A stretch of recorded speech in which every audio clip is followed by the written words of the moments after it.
Acá tenemos un programa hecho en Logosoft.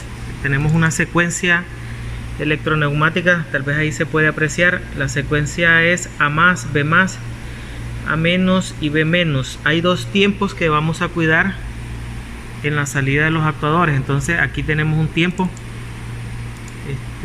un timer, el primer tiempo. No sé, tengo la opción de texto. Son 4 segundos. Son 4 segundos.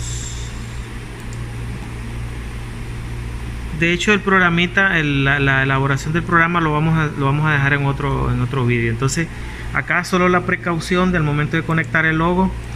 Debemos de observar bien el cambio de adaptador y la configuración con respecto a la que tenga el logo. Entonces hay que tener mucho cuidado con eso.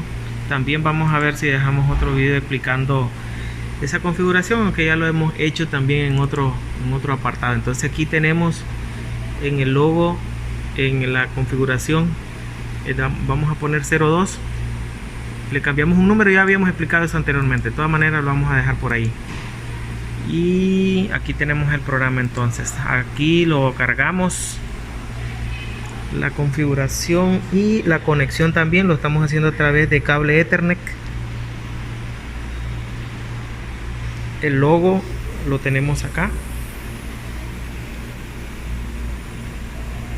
Ya tiene el programa cargado.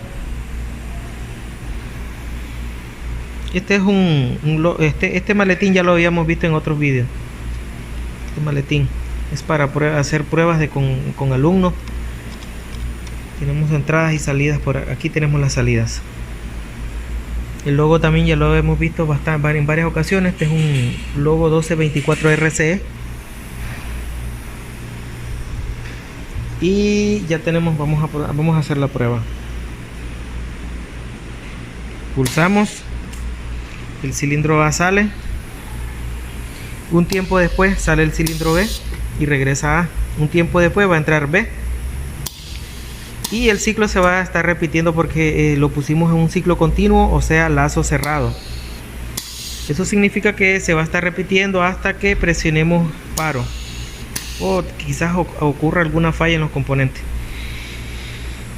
Para el monitoreo del movimiento de los actuadores tenemos dos. En cada actuador tenemos dos sensores magnéticos. Las electroválvulas que estamos ocupando son 5.2. Electroválvulas 5.2 biestables, que ya las hemos ocupado en todos los ejercicios. Entonces ahora vamos a pulsar paro. Se me perdió el paro, aquí está. Entonces, y ahí termina el ciclo. Así termina este ejercicio.